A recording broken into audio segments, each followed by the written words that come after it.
Graça e paz. Eu sou a pastora Dircileia e mais uma quinta-feira estamos aqui nesse momento de estudo bíblico falando sobre a novela Gênesis, ou melhor, desculpa, a Bíblia. É que a continuação eu estou na Gênesis ainda. Muito bem, os aspectos importantes que a gente vê nessa novela esta semana. Primeiro, Arão foi escolhido por Deus para ser o sacerdote. E é interessante que ele sabe que ele errou.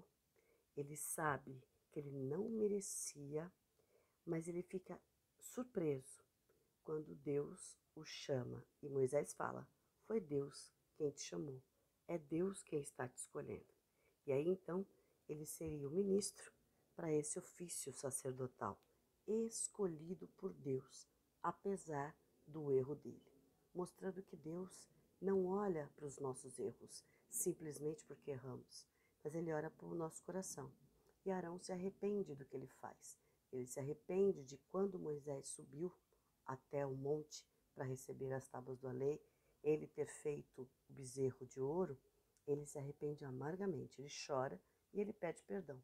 Deus conhece o coração, mais uma vez, mostrando que o que Deus vê não é a aparência e nem somente o erro, mas sim a bênção que ele tem para nos dar, que está dentro do nosso coração, que a gente tem de sinceridade diante dele.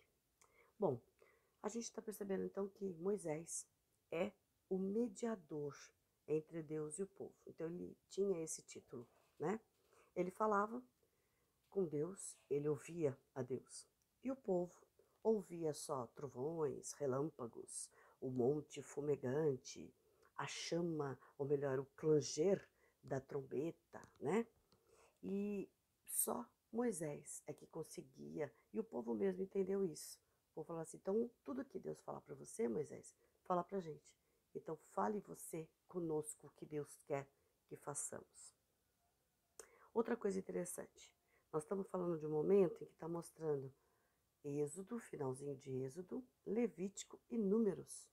São 3 livros, né, que já estão mostrando aí algo interessante da história do povo de Israel. As leis, então, sobre o altar, sobre os servos, sobre a violência, sobre a propriedade, né, do que pertencia a cada um, Deus prometendo a posse da terra. E aí, Moisés indo de novo até o monte, levando Josué consigo para pegar novas tábuas da lei. E a lei, e fazendo a arca, né, pegando a lei, trazendo de volta, fazendo a arca da aliança, que era feita de madeira, mas coberta de ouro maciço, ouro puro. Então, o jeito que ia ser as cortinas, o tabernáculo todo, né? O véu, o holocausto, né? E o Senhor, então, faz uma nova aliança e lembra todo o cuidado, lembra da questão da infidelidade, né? E lá em Levítico, quando a gente está vendo as diversas leis, a gente percebe que lá em Levítico 10 acontece de Nadab e Abiú, filhos de Arão, fazerem algo que desrespeitou a Deus.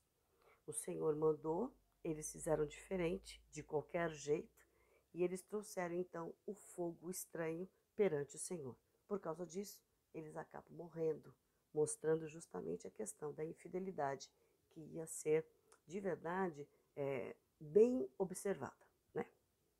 Em Números, a gente já está falando do censo de Israel, a gente está falando das tribos, né? O que cada tribo e onde cada tribo vai ficar, as tribos de Israel, a ordem no acampamento.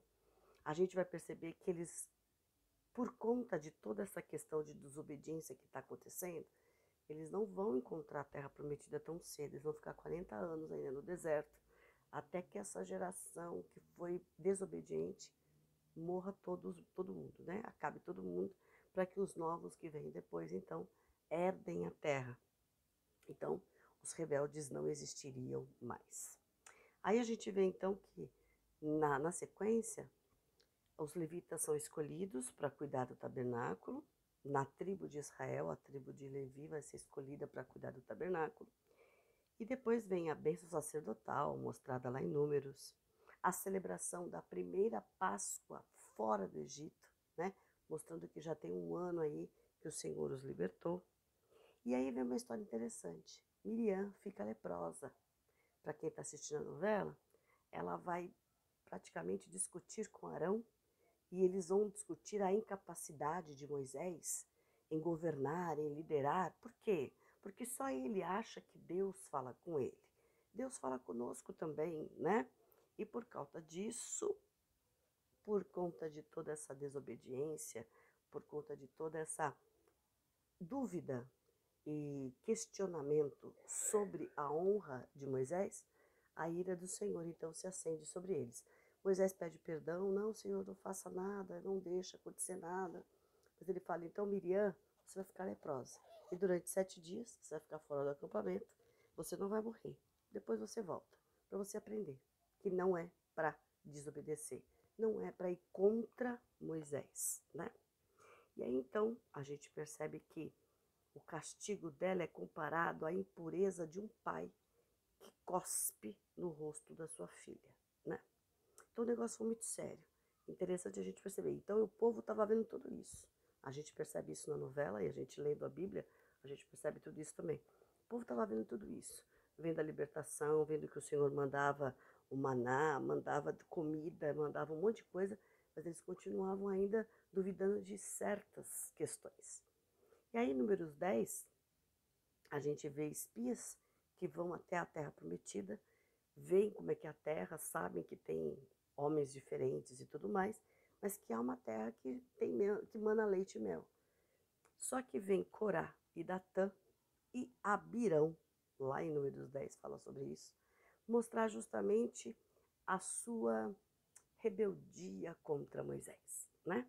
Então, de certa forma, eles estão incrédulos, a mesma incredulidade que teve Miriam e teve Arão, só que Arão foi menos, né?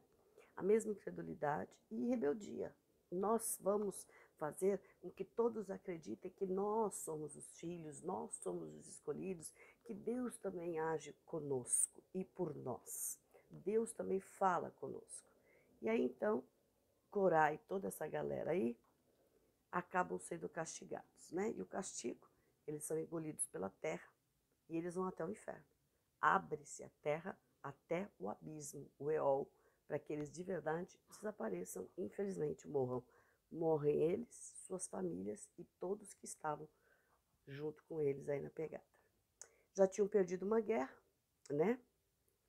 E por irem contra a vontade de Deus, esse pessoal de Corá fez uma guerra, falou, não, nós vamos conhecer uma outra terra, nós vamos saber. E aí nessa pegada toda, eles acabaram perdendo uma guerra, porque não foi da vontade de Deus.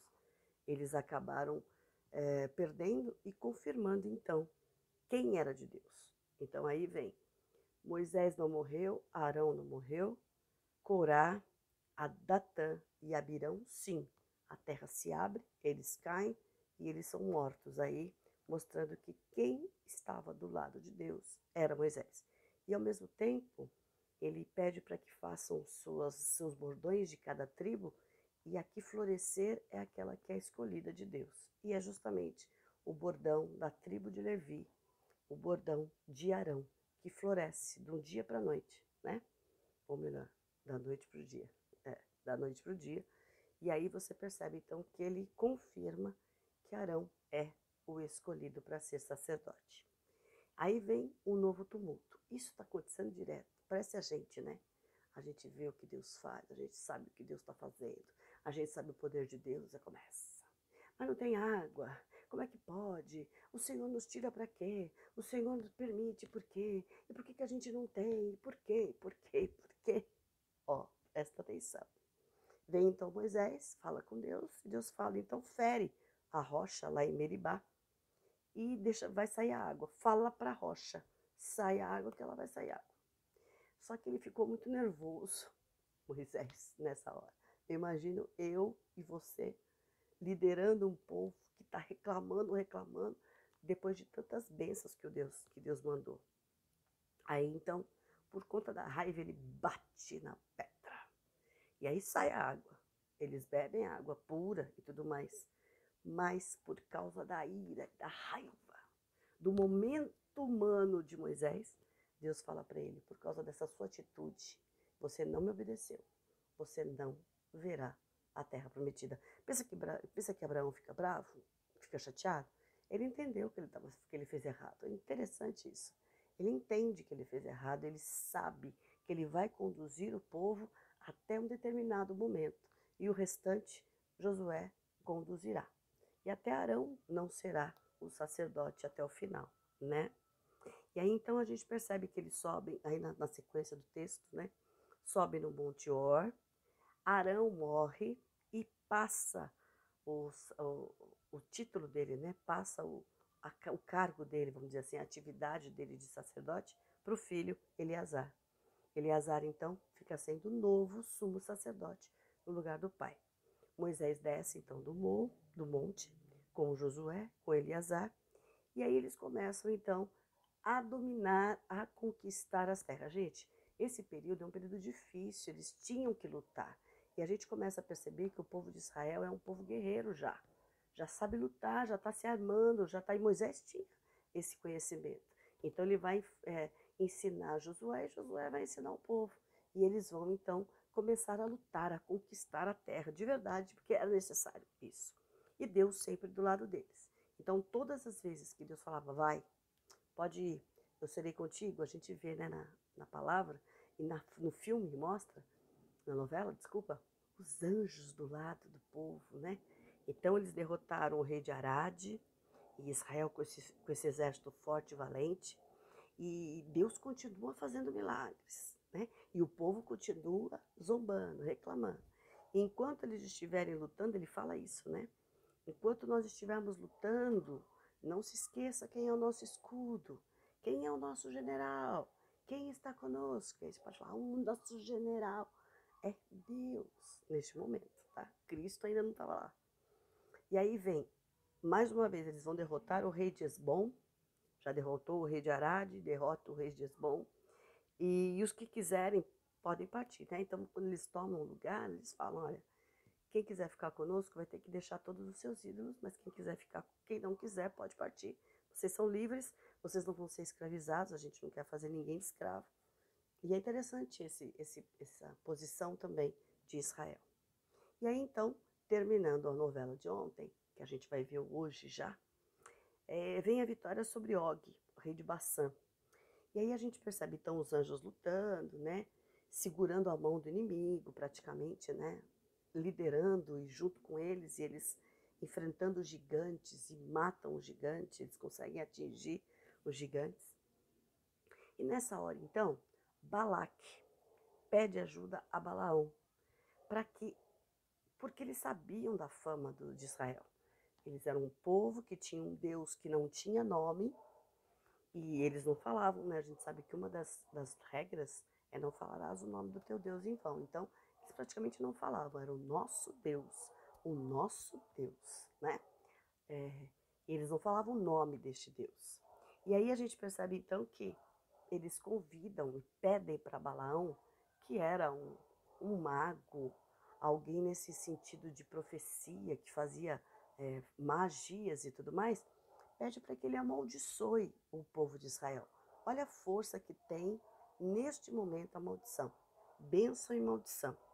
Então, ele diz no primeiro momento e no segundo também, eu não vou amaldiçoar o povo, porque é um povo bendito. Eu vou falar com Deus e Deus vai falar comigo e Deus fala com ele. De verdade, Deus fala com ele e fala assim, não faça nada, somente aquilo que eu mandar você fazer. E aí a gente vê então nesse poder de bênção e de maldição. Se a maldição viesse sobre o povo de Israel, talvez eles perdessem a guerra, né? Não fossem tão abençoados como eles eram. Olha como a gente tem que tomar cuidado com as nossas palavras também. E Deus então fala com Balaão. Balaão, no momento, ele vai fazer aquilo que Balaque pede, ele vai seguir, ele vai, em nome do ouro, pensando na riqueza que ele pode ganhar. E aí vem o momento da mula ter que falar com ele e falar assim, para de bater em mim, eu não vou sair daqui porque tem um anjo na minha frente e eu não vou caminhar mais. E a gente continua isso nas cenas dos próximos capítulos. Esse momento está mostrando justamente aquilo que eu venho falando sempre.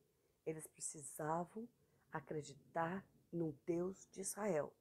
Eles precisavam mostrar para todos os outros povos que o Deus de Israel era único, era Senhor, era soberano, tinha poder e, apesar de não ter nome, conhecia um por um e dava vitória e poder para eles. E o poder deles não era nada além de abençoar os outros e conquistar a terra, né? Que seria a terra deles, porque eles saíram do Egito, da escravidão, para ter uma terra. E é interessante a gente perceber isso. Então, se você crê, como Moisés, neste único Deus, saiba que o Senhor é contigo.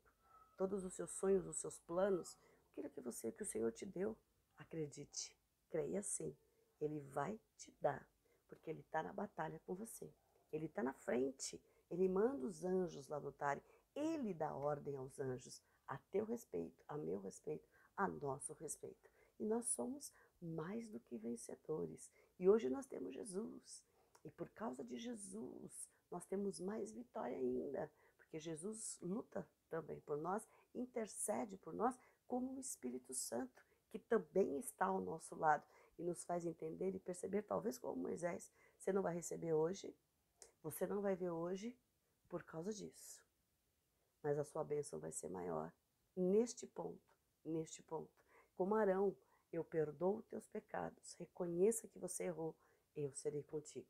É maravilhoso, é grandioso estar na presença do Senhor. E assim nós vamos continuar caminhando, assistindo, e com certeza a gente volta a falar de Balaão, falar da mula, falar de tudo que o Senhor aí tem preparado nesses capítulos aí da novela. Amém? Senhor, continua conosco, abençoa-nos. E que de verdade a gente confie no Deus que é Deus sobre todas as coisas, no Deus que é nosso Senhor, que hoje tem uma nova aliança conosco, que também luta por nós, que também está do nosso lado. E manda o Jesus e manda o Espírito Santo para nos consolar, nos ajudar e nos dar mais vitória ainda. Continua abençoando nossas causas, continua abençoando o nosso coração, que haja sinceridade, que haja arrependimento, que o nosso coração seja achado de Ti com sinceridade, para que seja abençoados todos nós sejamos, em nome de Jesus. Amém. E a bênção do Deus Pai, Deus Filho e Deus Espírito Santo nos abençoe e nos guarde, nos oriente, nos leve à vitória, nos encha da sua graça e da sua maravilhosa paz, hoje e sempre. Amém. Uma boa semana e a gente se vê na outra quinta-feira, tá bom? Deus abençoe. Semana que vem tem oração. Não perde não, tá? Estaremos juntos. Tchau.